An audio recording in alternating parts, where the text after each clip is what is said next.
Kingdom Come Deliverance 2 developer claims Witcher 4 development is slow. Blast open world games on Unreal Engine 5. Michael Hogling over at Windows Central.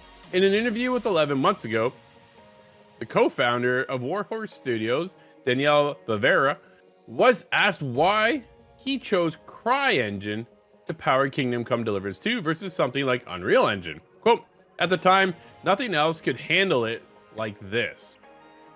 To be fair, Unreal couldn't run it even today, end quote, Daniel said in February of 2024. He continued, I quote, I talked with guys who were making The Witcher, or, wow, now he's calling them out. Kind of dirty, man. You go to talk to them and now you're going to call them out on this? I don't think he's really calling them out, more of stating the fact. But in the studios, they are just trying to make some open world games on Unreal because there aren't really open world games on Unreal. Assassin's Creed, everything like that is on their own engine, end quote.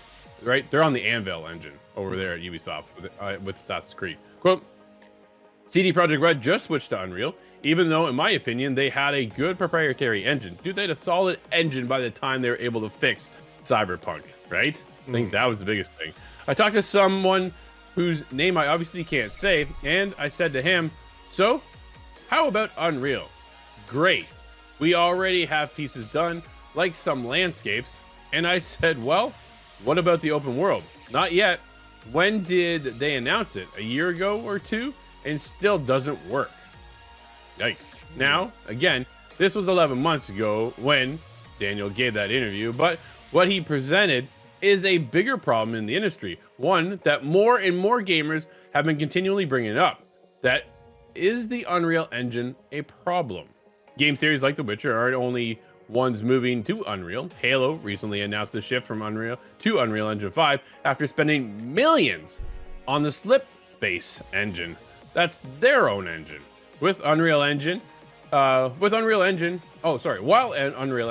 been a fantastic tool that has allowed greater ease of use compared to other engines in the market, it also acts as a trap for some who don't know how to use the technology properly. Looking at games that perform poorly, especially at launch, Lords of the Fallen, Remnant 2, Stalker 2, and others, it's clear there's a pattern beginning to form when it comes to games powered by Unreal Engine 5. Who's to blame? Well, that's an issue that deserves its own article. Michael, and I've seen this going around lately too, is Unreal Engine 5 not what it's cracked up to be?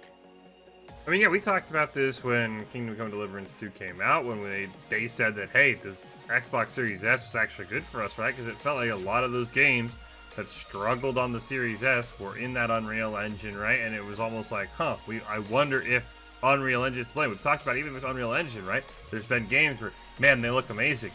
They can't even get 40, 50 frames per second on the PS5, on the Series X, on the PS5 Pro, because the Unreal Engine is just so demanding on these consoles. So talk about all the time, you can't have a better console than the base version, right? It's like a PC where you're like, look, I'm going to upgrade the graphics card. I'm going to let this run better because I want this game to look amazing. And so it is one of those where I think the Unreal Engine 5, you can see the capabilities in like small snippets. You'll see a game and you're like, oh my gosh, this looks amazing.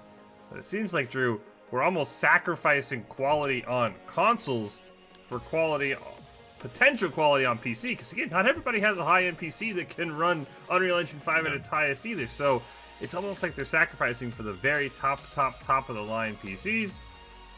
And I mean, the way Kingdom Come's gone, I think it's great. I think we still have to wait on The Witcher, right?